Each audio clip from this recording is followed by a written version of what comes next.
Assalamualaikum. Assalamualaikum dan selamat sejahtera semua. Apa khabar? Saya harap anda berada dalam keadaan sihat selalu hendaknya ya. Baik, syukur Alhamdulillah kita pergi ke video yang kedua kali ini, iaitu berkenaan dengan banner jati diri. Okay, part 2 untuk siri yang kedua. Jadi berbalik kepada video yang pertama dulu, tuan-tuan, saudara-saudari masih ingat maksud jati diri? Jati diri bermaksud keaslian, ketulinan dan kemurnian diri seseorang. Jadi pada hari ini saya ingin mengajak anda berfikir jauh manakah keaslian, ketulinan dan kemurnian diri seseorang itu berkait rapat dengan apa yang disebut sebagai insting. Ada yang sebut intuisi, ada yang sebut gerak hati, ada yang sebut gerak rasa. Jadi bergantunglah kepada penelitian, kajian masing-masing, dan ada yang berpendapat insting ini dia ada sebahagian kecil satu part yang paling penting dalam intuisi. Ada yang kata intuisi lebih utama daripada insting. Ada yang kata tidak terjadi intuisi tanpa insting. Dan ada juga pendapat yang mengatakan insting adalah satu titik tolak yang pertama ataupun gerak ataupun detik hati yang pertama yang menghasilkan intuisi.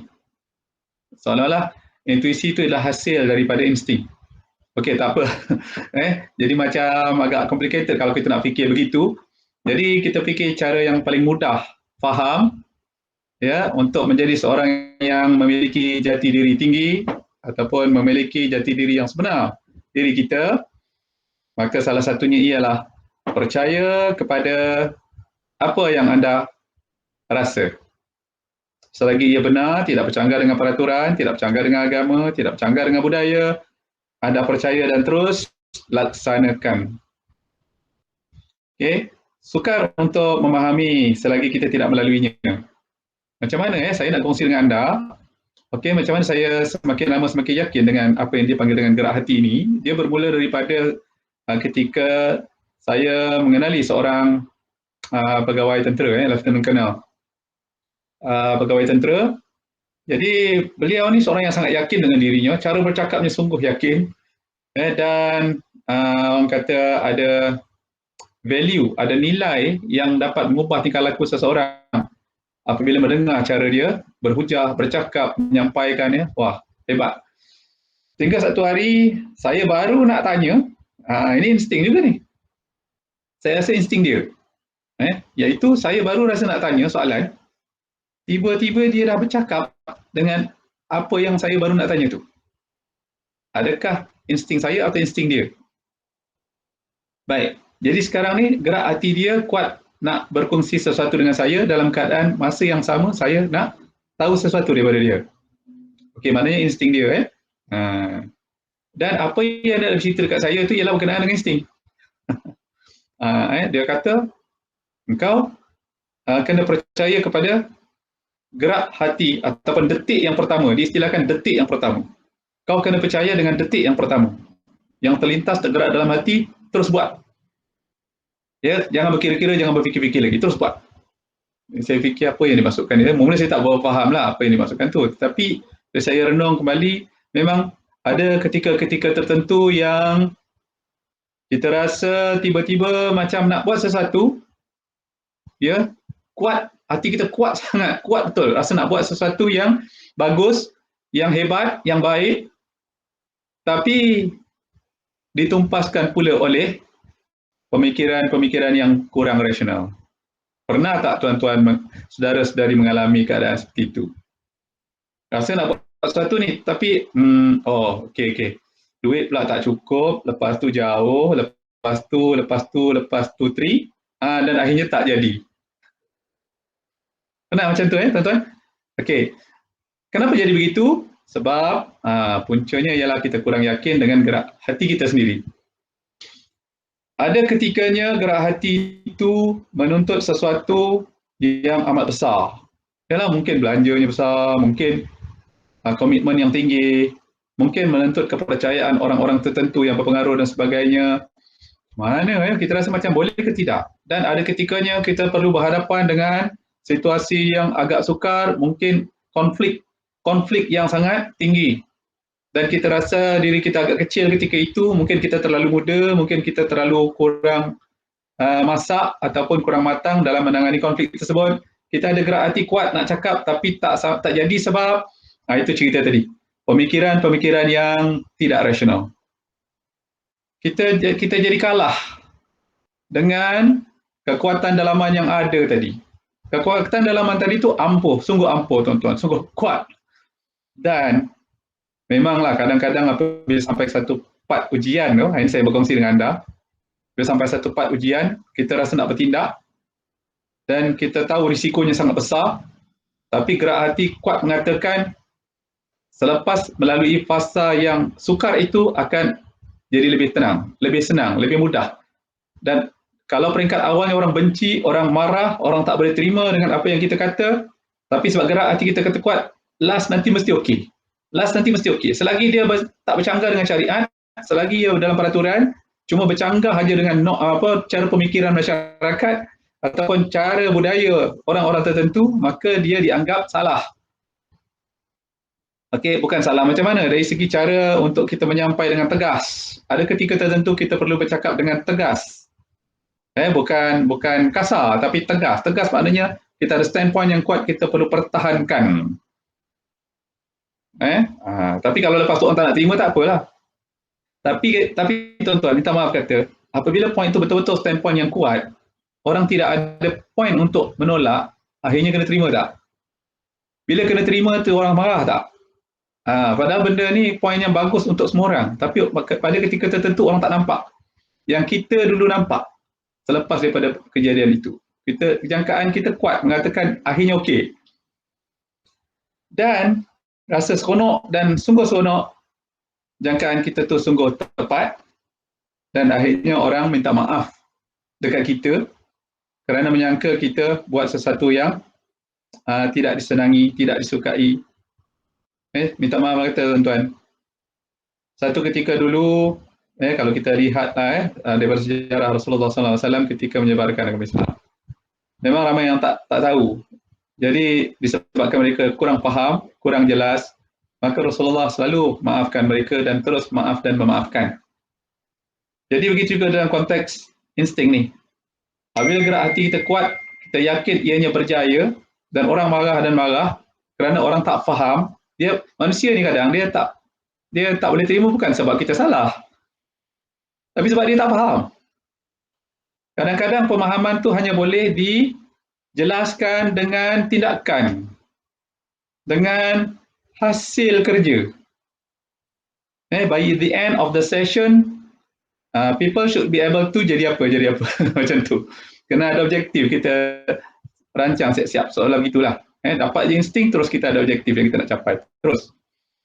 Jadi, bukan nak kata insting ni tak pernah tak jadi. Apabila anda percaya benar-benar sesungguh hati anda dalam keadaan diri anda yang benar-benar genuine ketika itu, balik kepada definisi keaslian, cara anda berfikir, anda faham diri anda, kekuatan diri anda setakat mana, anda tahu pergerakan anda, kapasiti anda atau sisi anda laju mana, maka niat anda perlu murni, suci, murni, dan insyaAllah selagi kita benar, sesungguhnya Allah sentiasa bersama-sama dengan orang-orang yang benar. Cuma yakin tak yakin je. Dan sejak saya pegang kata-kata Lieutenant Colonel ni, seingat saya belum ada yang gagal, tuan-tuan. Belum. Kecuali buat bukan pasal, maksud saya bukan buat sebab insting, bukan insting. Maknanya kita rasa nak buat. Rasa nak buat dengan insting terus nak buat tak sama. Insting ni tergerak. Tapi kalau rasa, dia masih lagi berkira-kira. Aku rasa nak buat ni lah. Aku rasa nak buat pondok kat sebelah ni. Aku rasa macam nak buat library dekat bilik sebelah tu. Aku rasa ni biasanya tak jadi. Tapi insting ni, dia bukan daripada otak, tapi daripada hati dulu. Kalau rasa-rasa ni daripada otak, Rasa-rasanya akan kita berfikir kan, kita fikir rasa-rasanya itu. Tapi kalau insting ni dalam keadaan kita pegun begini, zup, rasa nak buat. Itu. Dia kuat. Dan saya dah cuba buat survey dengan beberapa orang yang melalui pengalaman seperti ini. Sebahagian besar tidak yakin dengan kemampuan diri sendiri sebab rasa macam mustahil nak buat ataupun melaksanakan apa yang tergerak di hatinya tu. Hati ni lebih deep lah. Bagi saya hati ni dia lebih dalam. Kesannya berbanding dengan pemikiran. Dia tidak berkira-kira, tidak mencongak-congak. Tak jadi terus jadi. Tak jadi terus jadi. Dan kadang-kadang ada ketikanya tuan-tuan kita kena ada tahap kesabaran yang boleh tahan jugalah. Balik kepada video yang lepas, masih lagi kalau tuan-tuan ingat, kita petik daripada satu ayat yang bermaksud sesungguhnya orang-orang yang Allah sentiasa bersama dengan orang-orang yang sabar dan satu lagi carilah jalan. Dapatlah jalan pertolongan Allah dengan cara solat dan sabar. Sabar dan solat. Sabar. Nak sabar bukan mudah. Tak semudah menyebutnya. Ya, sebab saya ingat lagi ada satu orang rakan saya, seorang Indonesia, dia kata, "Pak, sabar itu ada limitasinya enggak, Pak?" Saya kata ada, sebab saya pernah dengar. Ni sabar tu ada batas ni. Kau jangan main. Sabar ni ada batas. Kalau kau lebih, siap kau. Itu kalau begitu Pak ya, itu enggak sabar namanya. Jadi sabar itu enggak ada limitasinya Pak. Kalau sudah begitu, kalau sudah ada batasnya, maka sudah tidak sabar lagi. Okey, betul? Maka selagi mana kita boleh kawal nafsu kita dalam keadaan yang amat-amat marah, dalam keadaan yang amat-amat tertekan, maka itu dipanggil sabar. Jadi, kita bertindak mengikut keperluan situasi. Tanpa, yang ini agak sukar lah tuan-tuan, tanpa melibatkan perasaan marah.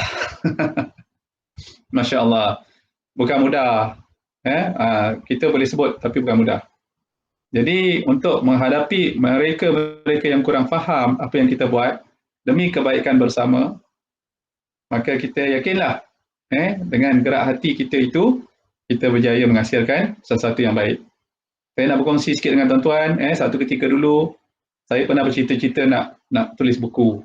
Dah lama dah, sejak zaman sekolah lagi teringin nak tulis buku. Sekurang-kurangnya sebelum kita meninggalkan dunia ni adalah sesuatu yang kita tinggalkan untuk orang yang masih hidup kan, untuk baca. Kalau ia bermanfaat, baiklah untuk dia sebagai bekalan ilmu kan. Tapi dah lama dah tergerak, bukan tergerak ya tuan-tuan, terasa nak buat. Itu berkira-kira rasa nak buat lah, rasa nak buat buku, bertahun-tahun lamanya. Sehinggalah satu hari, gerak hati tu sungguh kuat. Tak terus kat dalam hati. Jadi masa tu tak usah tunggu dah. Tuan-tuan, insyaAllah kalau tuan-tuan praktikan selalu, tuan-tuan perasan nanti yang mana berkira-kira, yang mana gerak hati. Yang mana berkira-kira, rasa nak buat tak nak buat, masih daripada dalam minda, yang mana datang betul dari hati. Macam mana cara nak praktikan? Bila tergerak, terus buat. Tergerak, ada ketikanya tergerak, boleh ke? Terus buat. Lepas kata boleh ke, terus buat. Jangan boleh ke, lepas tu nanti jadi macam ni, jadilah cerita lagu Bangau Bangau. Padahal berpunca daripada kita, tapi kita ambil unsur lain pula yang mengganggu. Okey, kita punya pendirian. Baik. Jadi akhirnya alhamdulillah selepas tu kuat dalam hati dalam keadaan yang masih lagi teraba-raba, kursus dah pergi, kursus penulisan buku dah pergi dah, tapi tak tulis lagi. Tak buat lagi. Sehingga satu hari tu hati kata kuat dan buku yang pertama mesti diterbitkan, maka sudah tentulah cabarannya besar. Bukan mudah. Bagi orang yang memang tidak ada masalah dan faham jelas serta mereka memang ada plan yang cukup kemas untuk itu, tak ada masalah. Tapi ini yang main gerak hati ni. Gerak hati dan kita nak deal dengan orang, Masya Allah. Bukan mudah. Satu part. Kemudian yang satu lagi tentang buat buku tu satu, kalau satu lagi kita macam nak buat video kan, macam saya nak buat video, yalah nak buat video ni orang tengok muka kita kan, jadi rasa segan tu ada, dan adakah yang kita nak sampaikan ni betul-betul bermanfaat untuk orang. Tapi kalau kita fikir itu semua, maka tak jadilah video ni. Ya, maka balik kepada niat, macam yang saya kongsi dengan anda itu tadi, niat nak berkongsi, sharing, nak share something, ada sesuatu yang nak dikongsikan, mudah-mudahan bermanfaat. Okey, dan kemudian ada satu kursus tu, saya kendalikan kursus, saya tergerak hati nak buat senaman minda. Saya tahu, dah lama dah tahu senaman minda ni bagus untuk trigger minat, trigger fokus, trigger motivasi kan. Tapi satu hari tu gerak hati tu kuat nak buat dan terus buat. Kita sendiri pun terkial-kial, tak berapa hafal pergerakan senaman minda tu. Tapi akhirnya bila dapat kuasai, dapat buat, maka kita dapat respon yang sungguh baik daripada peserta. Lega rasanya. Ya, ini sikitlah share dengan tuan-tuan, kalau tuan-tuan dapat study sikit tentang senaman minda ataupun brain gym, cuba tuan-tuan praktikan. Bagus untuk meningkatkan daya tumpuan, daya kata apa, motivasi kita, inner force kan daripada dalam. Okey, jadi secara kesimpulannya ialah saya kalau ikutkan suka saja nak berkongsi apa yang saya lalui, tapi insyaAllah pada video yang akan datang saya kongsikan lagi. Untuk jadi seorang yang mempunyai jati diri yang tinggi, maka kalau kita rasa itu sudah lama terlepas, dapatkan kembali, mari kita bina bersama kembali dengan cara percaya sungguh-sungguh dengan insting yang tergerak di dalam hati anda. Usah berkira-kira, sekiranya anda masih lagi berkira-kira atau fikir nak jadi itu nanti jadi macam ni, takkan jadi. Pepatah orang tua kata, kerja bertangguh tidak menjadi. Kenapa bertangguh? Sebab berkira-kira. Jadi tak usah tangguh. Tak, bagus, buat dan cuba buat. Tak apa, kita buat eksperimen dulu. Tuan-tuan, buat eksperimen dulu. Saudara-saudari sekalian, tergerak buat, lepas tu buat kesimpulan. Betul ke? Betul ke tak betul? Dan bandingkan dengan tergerak, berkira-kira. Berkira-kira tu dah lama dah kita amalkan kan. Jadi tak payahlah kita nak amalkan lagi. Jadi kita cuba amalkan yang baru pula. Tergerak, buat. Selagi niat kita betul lillahi ta'ala, selagi niat kita betul, kalau kita rasa tak kuat, kita mohon pertolongan daripada Allah yang maha kuat, yang maha menolong. Itu saja untuk hari ini. InsyaAllah kita jumpa lagi. Terima kasih di video yang akan datang. Assalamualaikum dan jumpa lagi.